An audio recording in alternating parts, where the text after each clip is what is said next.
Thank you so much for Professor Dato Yasushi Kosugi. Actually, when we discuss about the civilization, there are a lot of discussion whether we go to the micro level or macro level. So Professor Dr. Yasushi Kosugi opened the window to make more research about civilization, whether to be micro or macro level. There are a lot of issues to discuss. Yesterday, Professor Dr. Azizan proposed Fiqhul Bi'ah, understanding the environment under paradigm of Islam. For the last speaker is Professor Dato Dr. Muhammad Yusof Haji Osman. Maybe he can Dato have a lot of ideas about the civilization, and I think the topic is very important. This is about Islamic value system in postmodern society. Please welcome Prof. Dato. أعوذ بالله السميع العليم من الشيطان الرجيم بسم الله الرحمن الرحيم الحمد لله رب العالمين والصلاة والسلام على سيدنا محمد وعلى آله وصحبه أجمعين. Mr. Chairman, distinguished and noble participant and Sazda Yurinta Allah, Assalamualaikum warahmatullahi wabarakatuh, and very good morning. I hope I can take a very short time. This paper is actually the continue of the paper I presented last year in Kyoto. Last year I mentioned about how Islam Hadari can be to re-establish again the civilization which is very friendly in nature, which is as proposed by Rasulullah by Islam itself, and what is the role of Islam Hadari. But I think just to continue that, because we are living in a postmodern society, so we have to look how Islam Hadari can be the alternative approach in order to establish once again a value system which is needed by all human beings. Because in postmodern society, which I will describe later on, they try to avoid the values of religions, the values of culture, and they emphasize more on the secular nature of society. Okay, this is my content. It's just about 5 topics, and I will start with briefly introduce, or not introduce, but maybe remind again with what is the evolution of the civilization.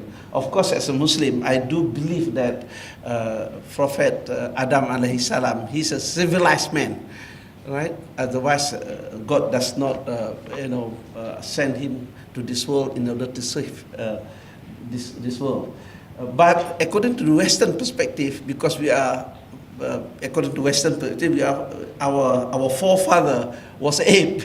So I consider that was when people are uncivilized. The ape, they are not civilized people. All right? And then after that, we subscribe with the idea of feudalism. What do we mean by feudalism?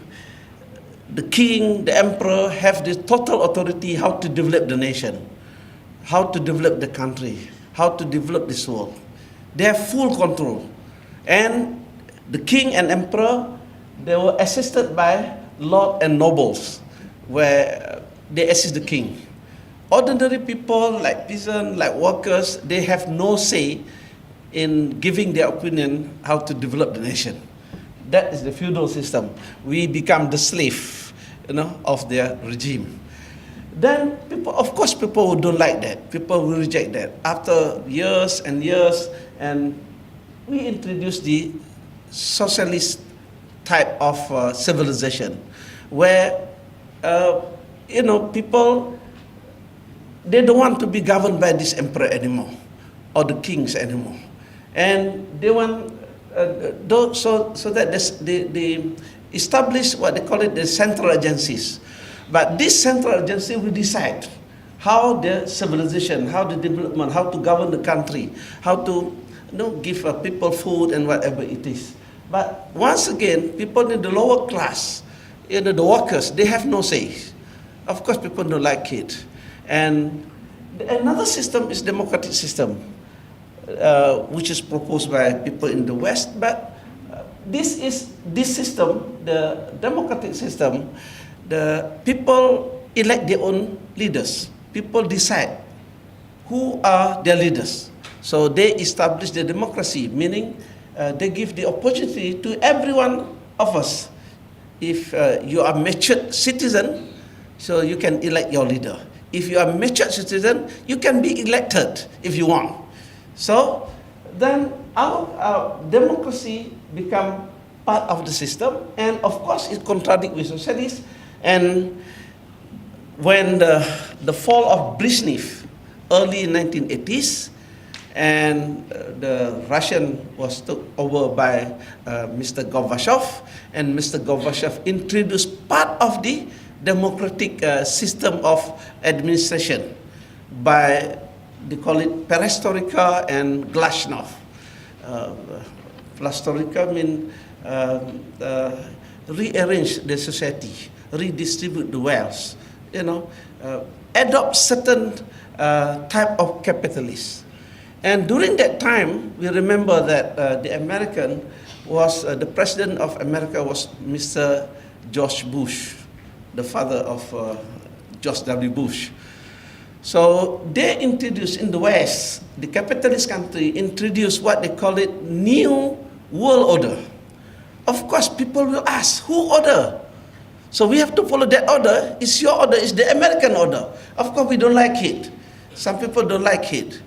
So, and this idea of New World Order and at that time. And when Mr. Clinton became the president of America, he introduced globalization. And when people asked him, what is globalization? He said that goods and people and information is free. So every one of us, anywhere you stay in the world, if you have your capacity, your ability, you can sell your products to the West people, to anybody. It's free market. It seems that people buy that. Of course, a lot of writing, if you read John Nisbet about the Kenichi Ome talking about borderless world. Another guy talking about, I think he discussed about, I forgot his name, about one chapter dedicated for Wawasan 2020. And the title of the book, even in English, but the title of the chapter is Wawasan 2020. One world, ready or not. William Grieger, his name is William Grieger. He mentioned about that. And he said that when your border is not, you don't have more borders and become free, what his worry is this: we become Americanized. They introduce the McDonald's, they introduce the rock music, they introduce all these things, and people start buying the idea. This is what his comment. And are you ready for that? And he mentioned that in Wawasan 2020, Malaysia is ready. Because he said that Dr. Mahathir at that particular time proposed that we have to establish our country with our own vision, with our own model for our own people. But at the same time, we don't reject the goods idea from outside. But he discussed in that, and he even discussed the 9 principles of Wawasan 2020. And then in the West, the process of democratization go on. Of course, later on, when, according to Francis Fukuyama, when Clinton introduced globalization, and then they said, in terms of corporate, in terms of business, what does it mean? If government still control your company by all sort of regulation, then you cannot be liberalize yourself.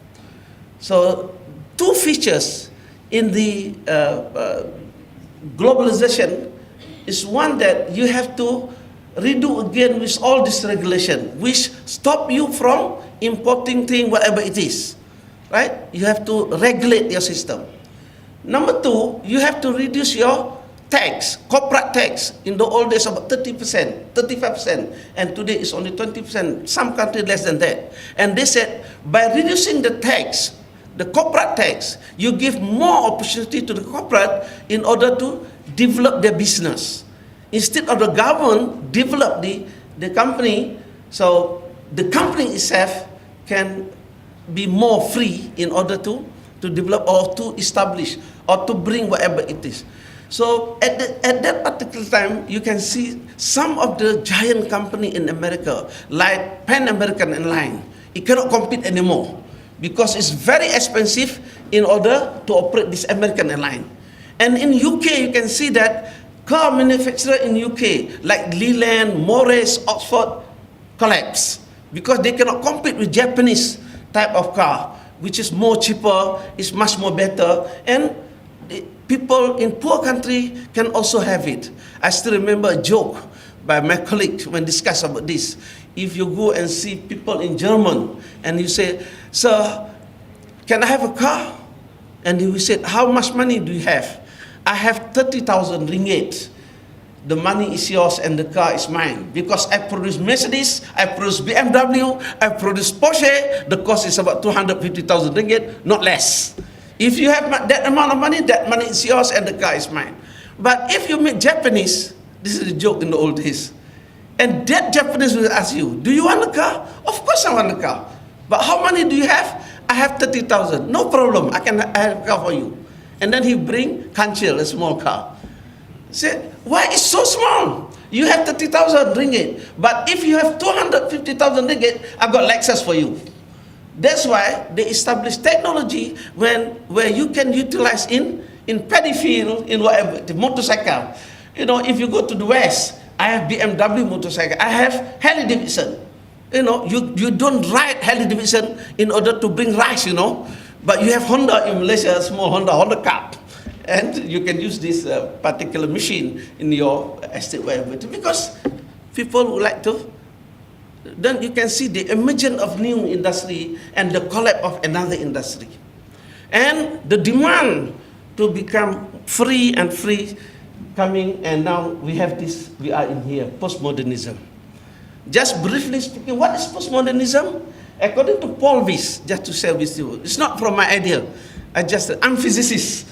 I'm doing research on solar energy.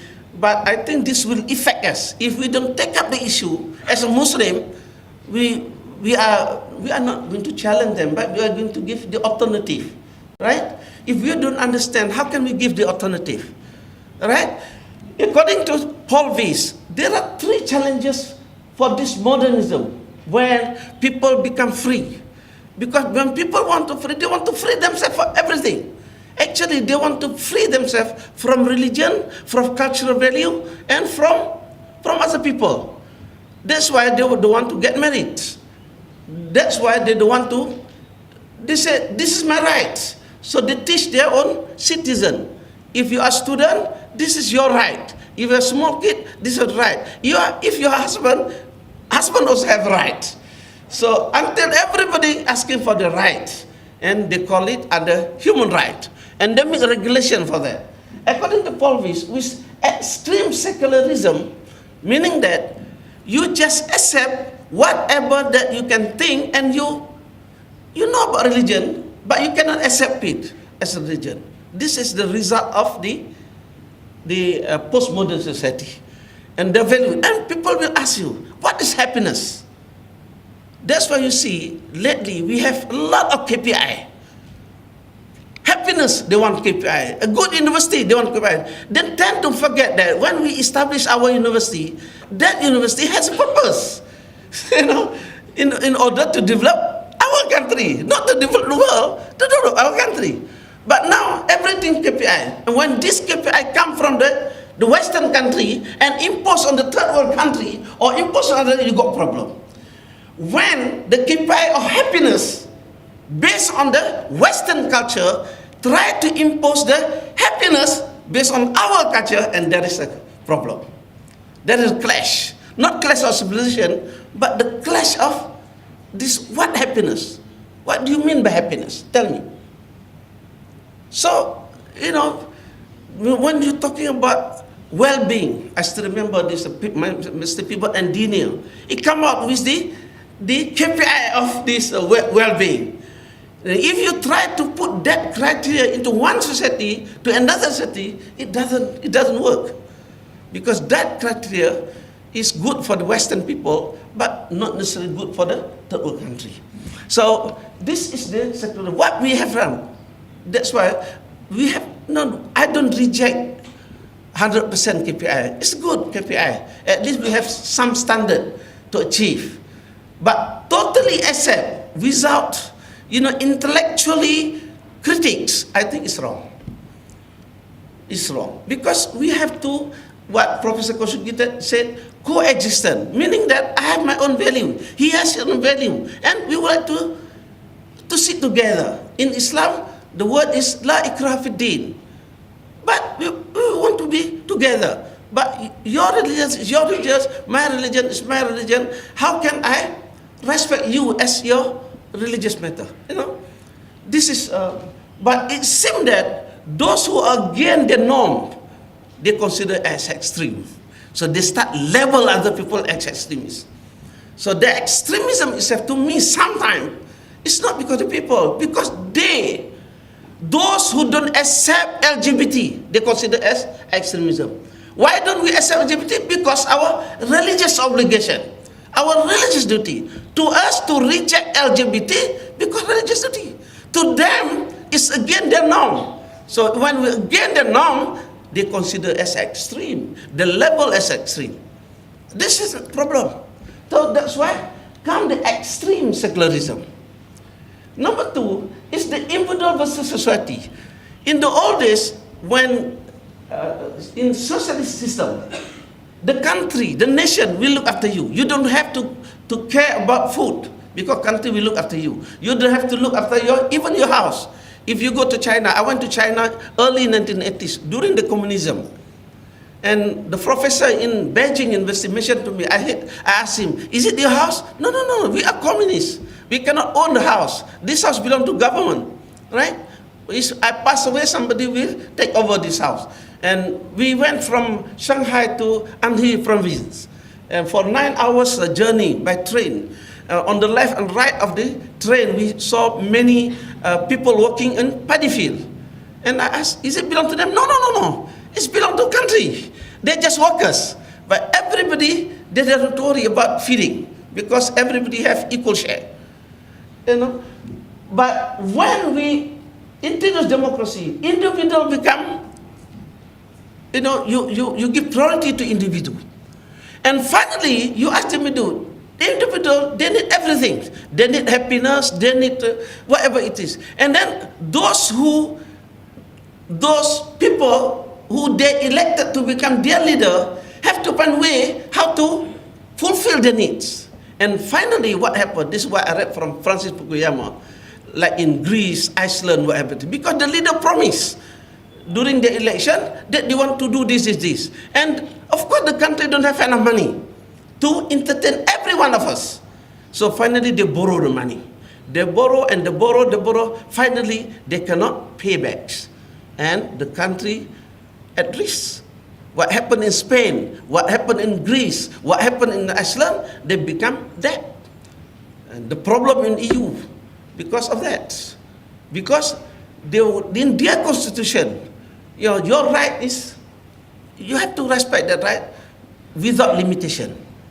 So this is another extreme, individual and society. Of course, in Islam, we need individual. At the same time, we need society. Between individual and society, there is responsibility. So how to bring back that ideas, which were proposed by Islam long time ago. And finally, he said in this comment, actually this is only writing, his comment on excellent book written by Harry Lewis. The title of the book, Excellent Without the Soul. And he even comment on the Harvard University which this university produce a lot of excellence. In fact, people in the world emulate that.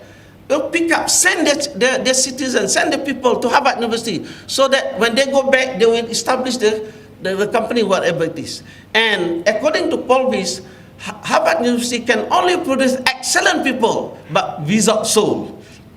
So this is the problem here. He said, why? Because extreme sexualism. In fact, if you write this in computer, the term does not exist. He said that the extreme sexualism, LGBT, same-sex marriage, they don't understand what is the family institution. What is the philosophy of having family? Why do they need children, for instance? Because they consider family is a legalized system in order to have sexual activities. So can I do sexual activities with my friend which is similar sex as me? So if the country prohibited, they will demand it. And by exercising their right in terms of democracy, they will reject the leader who oppose it. So this is what Paul Weiss mentioned. You have to go back. Paul Weiss is, he is a psychologist working in New York University, but at the same time, he's the secretary of the Council of Churches in New York. And he appealed to the people, please relook back to the teaching of the religion, whatever religions, the concept, because any religion would like to build the character of the people, would like to build the character of the followers. That is the aim of any religion. So why do we go back? So now, in the postmodern society, there are a lot, the emergence of human rights, human freedom, liberalization, culture and religion. No, this liberalization from culture and religion. So they want to liberalize themselves from the religious value, from the cultural value. This is so what. So here the next question is, why do we need Hadari, and how Hadari can help us in order to solve, not to solve, at least given the alternative for this thing. If we just follow this, I think we are going to got problem to the end. So this is just an explanation of just I mentioned to you just now. And there are several people, including Syed Hussein Nasser, the Muslim scholars, they sit down together and they propose of Islamization of knowledge. And the discussion is quite in depth about this. But I don't want to be very precise. Just to tell you a little bit about this. Syed Hussein Nasser, a scientist, physicist by discipline, he mentioned that the Islamization of science, of course, he said that put your science in the mold of Islam. So then people start asking, if that is the Islamic sign, there must be a Christian sign, a Buddhist sign, a Taoism sign, because you put that sign activity with the mold of whatever religions. That is one thing. But we very seldom that we hear about the Buddhist sign, Christian sign. But in Islam, if you're talking about economy, there is Islamic economy. If you're talking about society, there is Islamic society. You're talking about science, there is Islamic science. You're talking about politics, there is Islamic politics, and whatever it is. Because Islam is not just a religion, meaning that it's just a ritual form of religion. It is a way of life. It is, anything that you want, Islam have this solution for it. But not for the others. So, in terms of this, I mentioned about my proposal of this Tawhid, not the Islamic sign, but I said about the Tawhid sign. Because in Tawhid, you must know our relation with God, with Allah SWT, and our relation man and man, and our relation with nature. Right? Our relation with God, this I have mentioned in a bit depth in Kyoto last year. Of course, we are servant of God. Because we are servant of God, we have to pray. We have to follow God's instruction. What we call it, fardu ain, right? So, but at the same time, God appointed us as the Khalifah, as a creature who's going to govern, administer this world. Not like other animal, not like other creatures, even not like angel, malaikat. Because we have a duty here to do. So, because God appointed us as a viceroy of God, of course He has to give the ability to us. He gives us mind, brain to think. He also gives us soul, spiritual intelligence. He gives us nafs. I cannot just literally translate as emotional quotient or emotional things, because in English, yesterday I mentioned about it. The English word is very secular. They separate. If you say adil, there is God in adil. But if you say justice, there is no God in justice. But if you say adab, there is God in adab. But there is no God in ethics. There is God in akhlaq. So similarly, when we mention about tarbiyah ruhiyah, there is God, the concept of God. You have to, you get the tarbiyatun nafs. Of course, you have to submit yourself to God, which is different with the other, with the Western type of education. And then, of course, we have to obey to have the aqidah. We must follow Sharia. We have to have a good akhlaq to conduct ourselves. And then we have nature. We follow fitrah, sunnatullah. If I release this object, of course it falls down. If you study this nature, it is sign, they call it, right? So we are the creatures who can understand this nature. At the same time, we are the creature who submitted ourselves to God. At the same time, we are the creatures who can have a good relation among ourselves. That's why there are a lot of ayah in the Al-Quran mentioning how to make relation with people. Ya ayyuhalladhina amanu la yasghar qawmun min qawmin asa an yakunu khairan minhum. That's one ayat. Ya ayyuhalladhina amanu in ja'akum fasiqun binaba'in fatabayyanu. If somebody tell you, please check first. That's how Allah tell us, in order to, otherwise you will, unnecessarily make enemy. Ya ayyuhalladhina amanu ijtanibu kathiran minadh-dhann. This is how we have to behave in this world. So I think Islam encompasses all these things. So we are able to not only establish ourselves, but we can establish civilization. What we call it Islam Hadari. We want to establish civilization, but based on the Islamic approach. Therefore, you cannot develop this civilization if you don't understand who you are. What is your duty? How to perform yourself in the world? But if you let yourself, like what, I'm sorry to say, the Western people tell us, to fulfill your desire, whatever, maximizing profit, you will destroy the world. The world is enough to feed everybody, according to Mahatma Gandhi. But the world is not enough to fulfill one person of greedy. This is what Mahatma Gandhi says. So, then,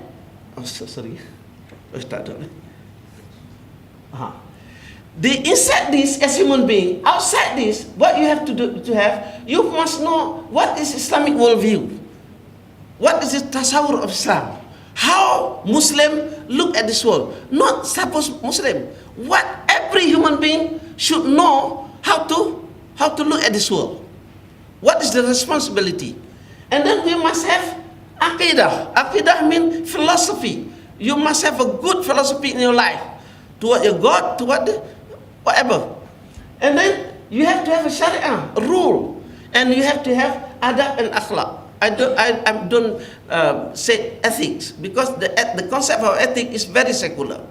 You must have adab, proper manner, and then after having that, then you have a certain knowledge that you cannot acquire. We call it fardu kifayah, right?